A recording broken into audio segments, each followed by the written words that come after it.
Welcome back. In this demonstration, we are going to create this painting of some flowers in a vase.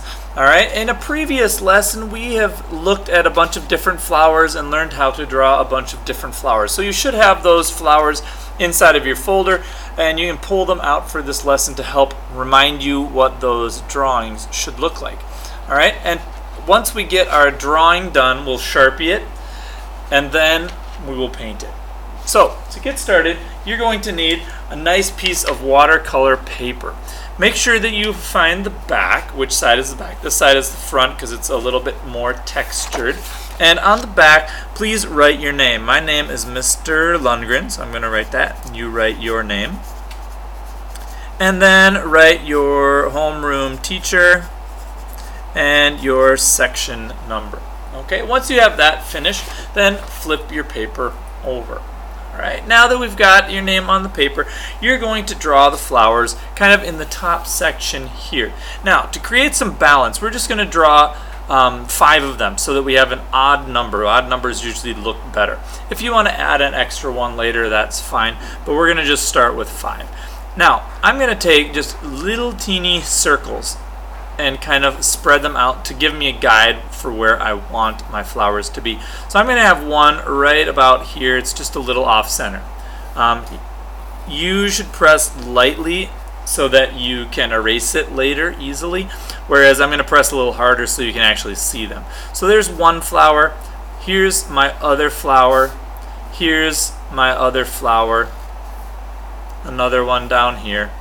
And my last one up here.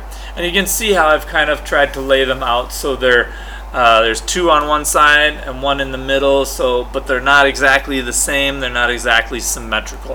If I pull this picture back in, you can see I have 1, 2, 3, 4, 5. Okay? Now, to start with, we want the biggest flower in the center and in the front. Okay, and the other ones we are going to overlap behind. If we look back at this picture, you'll see that my sunflower here is overlapped in front of all of the other flowers. So we're going to start with the sunflower because it's nice and big. So my center of my sunflower is going to be right here. I'm going to put a nice big circle. Okay, actually I'm going to erase that and make a better circle. I don't like that circle. Make a little bigger circle. Okay, there's the center of my sunflower. Now, the sunflower has, as we practiced before, if we look here at the center and we draw like a dotted line up, we want the tip of the flower petal to be perpendicular with the center. So our triangle for our flower petal would look something like that.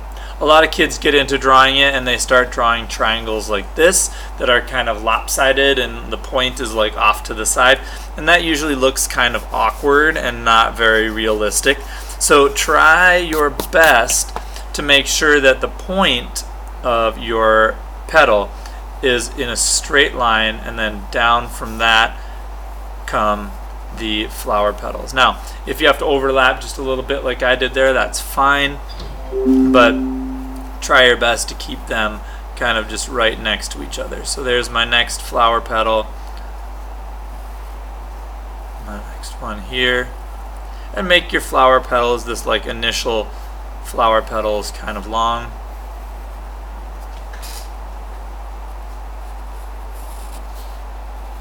Okay, so there's my first row of flower petals. Now I'm going to take a second row of flower petals and drew a little triangle right behind it, and this is like the second row of petals. These are just little triangles.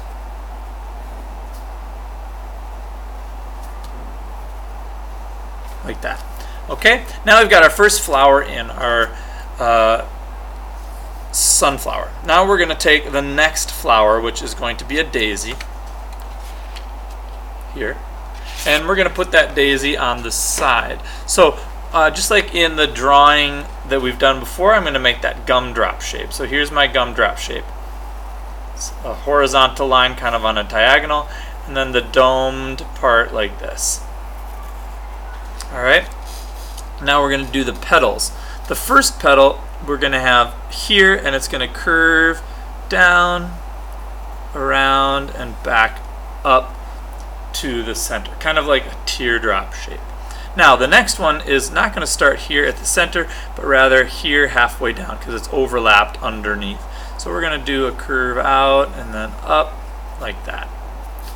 And then again we're going to do one here, curve out and up. This one's going to have to overlap behind that petal, and the last one down like that. And I'm gonna just erase that little part so you can see the overlapping. So there's my last petal for my daisy. Now notice that I've put in the flowers, but we haven't put in the vase yet. We're gonna put that in later. We're kind of just arranging these flowers all in the center first. Now I'm going to do my tulip that's right here, and I want this to be just a little bit higher, but I want to make sure that it overlaps this petal here. So I'm going to start here and kind of draw the side of the U shape, and then draw the other side of the U shape out this way. Okay, and notice that the circle here is right in the center. If the circles are in your way once you start drawing, you can erase them. If you can ignore them while you're drawing, that's fine too. Either way. Then I'm going to do the little petal part of the top and curve the line down to the side. Do a little petal part of the top, curve the line down, and stop, since this petal is inside of that other petal for the tulip. Then in the back, curve up and do the little petal part and down in the back. So that's our tulip, and the stem would be coming down this way. And we'll draw the stem in later. Okay, now we're going to draw the daffodil over on this side, and this is what the daffodil looks like. Remember, it has 5 petals and the cone part in the center. So I'm going to start with the cone part out here so that I know I'm going to have enough room for that last petal that's sticking out to the side. So the cone part, I'm going to start with an oval and draw the cone part like a trapezoid, and then put a little curve on the end of the trapezoid like that. Then I'm going to start the petal going up and down. Second petal kind of going back towards this side. The middle petal coming out, and the other 2 petals coming down. Like that. So we've got our daffodil over on that side. And last but not least, the rose. The rose is going to be up here in this section, and I'm actually going to erase this circle just because I don't want it to affect the way that the rose looks. Now the rose, like we learned in the drawing section of this, is very easy. You start with a little swirly line. So I'm going to start here and kind of do like an organic swirl and come back to meet it. So it's just a little kind of overlapped swirl. Then you're going to come kind of curved out, curve around, and then down like this. And to overlap, you're going to start at the side of that petal, up, over, and down, up, over, and down, up, over, and down. Oops. And so you've got kind of 4 petals on the inside there. And now I'm going to do another ring. I'm going to do 3 rings. This is our first ring of petals. And then this one starts in the middle of the petal, up, out, and down, and goes to the middle of the next petal. Then starting up, over, down, up, over, and down, up, over, and down. And that's our next ring of petals. Now I'm going to do the next one here from the middle of that petal over to here. This one over and down. Overlapping behind here. Over and down, up, over and down. There you go. Now I'm going to do maybe just a couple extra little petals just to kind of fill the space in and to make sure that I get the overlapping that I want down there at the bottom.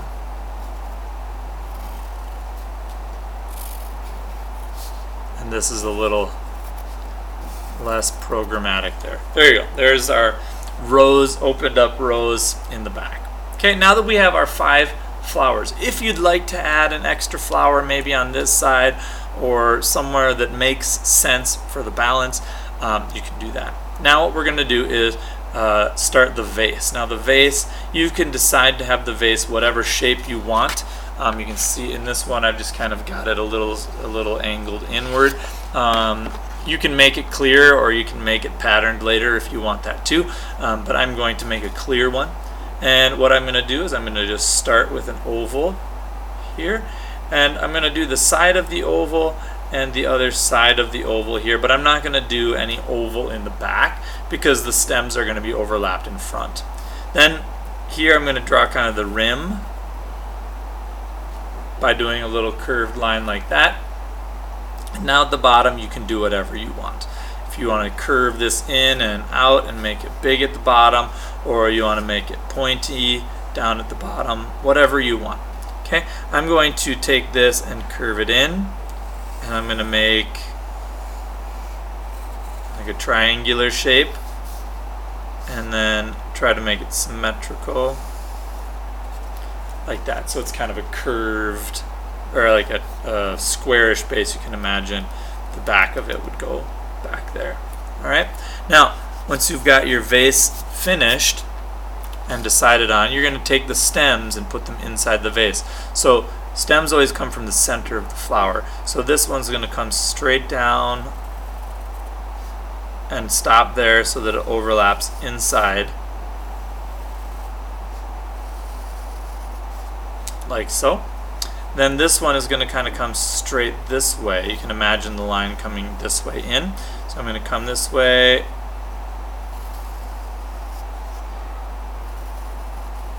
and you can see how that one's going to actually kind of be overlapped behind the sunflower. This stem from the tulip coming straight in here, and we're going to make it come out this way. And then we're going to actually curve it back down here. The rose would come straight down.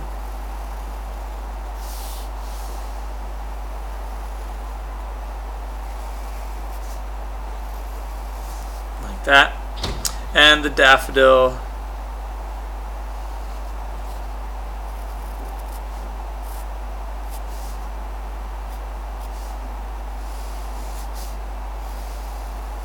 coming straight down like that. Now the last part of this is to put the table on. You're going to just draw a horizontal line this way, horizontal line out here, maybe leave 2 or 3 fingers, and then do a diagonal line off the page. And that is the finished drawing for our flowers in a vase. Now if you have different flowers from our drawing section, like the orchid or some other kind of flower that you would like to put in, you can feel free to put that in. If you want this vase to be solid, you would take these stems and you would erase the inside here and have nothing there, and then you would paint the outside of that with a pattern or something like a vase would have. But I'm going to leave mine blank because I'm going to put the water in it in the next couple sessions so that it looks something like that. Okay, and that is how to create the drawing for a flower bouquet in a vase.